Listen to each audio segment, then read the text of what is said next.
Okay, let me preface this video by saying that I've picked up 10 crowns in Fall Guys and currently sit at level 33. I've played my fair share of the game since launch, but the more I play it, the more I realize that it's not a great game. Does it have its moments? Absolutely. Is it a fantastic game? Absolutely not. Fall Guys has done gangbusters over the last month. It quickly became the most downloaded free game in PlayStation Plus history and smashed over 7 million sales on Steam within that period. That doesn't make it a good game though. It just makes it one that's been marketed incredibly well at the opportune time. If you were to ask anybody on Twitter what Fall Guys game modes they enjoyed and which ones they disliked, you would almost certainly find that a portion of them were perceived negatively. A few of us here at Dualshockers have echoed similar sentiments to what I've felt on the game over the past few weeks. Cameron Hawkins put it perfectly when he said that the team games are just not fun. Autocratkey also noted that Fall Guys also has a toxic side. While it is, in reality, a competitive game, allowing players to grab and essentially eliminate other players doesn't fit the lighthearted aesthetic Fall Guys aims for. They ask you how you are, you just have to say that you're fine when you're not really fine, but you just... These broader issues I have with the game also come alongside some more specific ones. Perfect Match as a game is bad and just feels totally out of place. Anything with a tail is not enjoyable, and the rest of the games range from great fun, like the races or Hexagon, to, oh, this one again. Okay. If any other game were to launch and at least a quarter of it was considered bad, it would be panned. However, Fall Guys seems to get a free pass. Locking cosmetic items behind crowns is also a contentious issue for me. On one hand, it's fine. Reward the best players with the best choice of cosmetics. It makes sense. But on the other hand, a huge contingent of players are locked out forever, or at least until they earn enough wins. For some players, this may never be feasible. Take the recent Bulletkin or Peabody skins, for example. Each outfit comes from an incredibly popular game, and both were no doubt in high demand. However, to unlock either, you need a total of 10 crowns. Don't get me wrong. If you play enough, you'll earn a few crowns by leveling up. Unfortunately, however, you'd still need a healthy amount of wins to unlock just one of the cosmetics, let alone both. And that's the issue. Games like Fortnite offer just as many skins as Fall Guys, but they at least let you pay for them.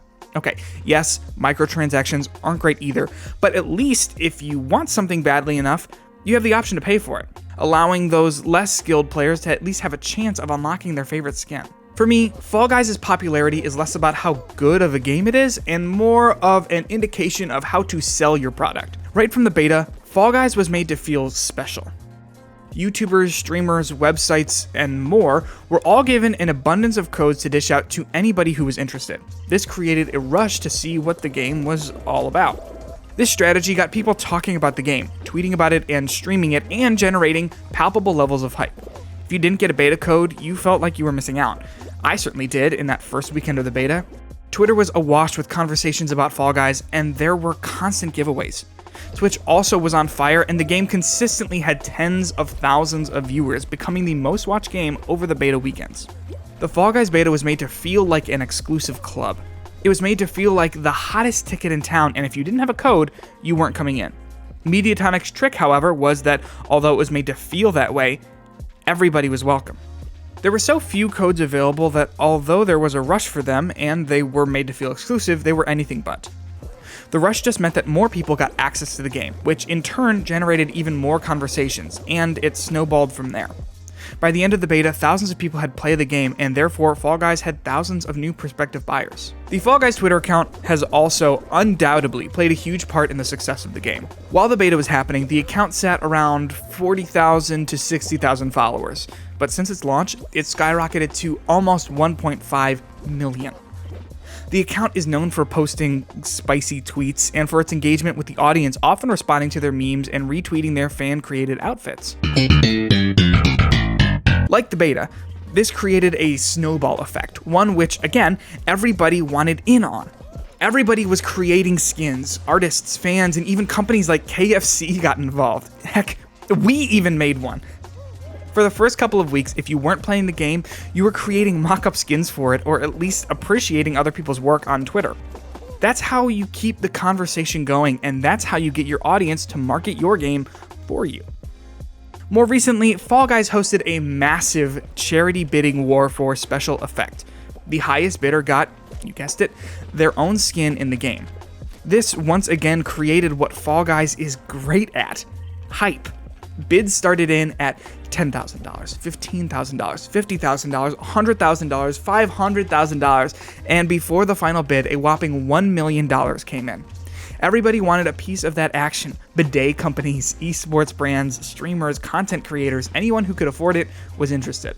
This was another stroke of genius from the team over at Mediatonic, which left everybody, except those who couldn't afford a cool $1 million, a winner. Fall Guys got fantastic press, and rightly so. Special Effect got a life-changing $1 million donation, and the winners, the conglomeration of Ninja, Mr. Beast, G2 Esports, and AIM Lab, each get their own cosmetic in the game. Everything the Fall Guys Twitter team touches turns to gold, and more power to them. Fall Guys' success can ultimately be put down to some really solid decision-making alongside its fantastic marketing. Launching the game on PlayStation Plus was a masterstroke, one which that no doubt attracted millions of players who might not have picked up the game in the first place. These extra players won't be spending any money up front, sure, but they may potentially be in the future, and if not, will certainly be a part of that conversation. The launch also happened in somewhat fortunate circumstances. In a year where the entire world has gone to trash, Fall Guys is the type of game people need: lighthearted, silly nonsense. It also came hot off the heels of two heavy Sony blockbusters, The Last of Us Part 2 and Ghost of Tsushima, and is a perfect palate cleanser for those two games. While currently I'm of the mind that Fall Guys isn't a great game, that doesn't mean I don't think it ever will be. No game like this launches as the most complete, perfect, polished package. I could list loads of live service games that have launched to a subpar reception. If you look at what Mediatonic has done so far, however, corrected some issues, added a new level, and given us an enticing look at Season 2, you can see that Fall Guys has a bright future. Right now, though, it's not a great game, and it's certainly not the Game of the Year competitor as it's being lauded as. What do you think? Is Fall Guys your Game of the Year? Does it live up to the hype?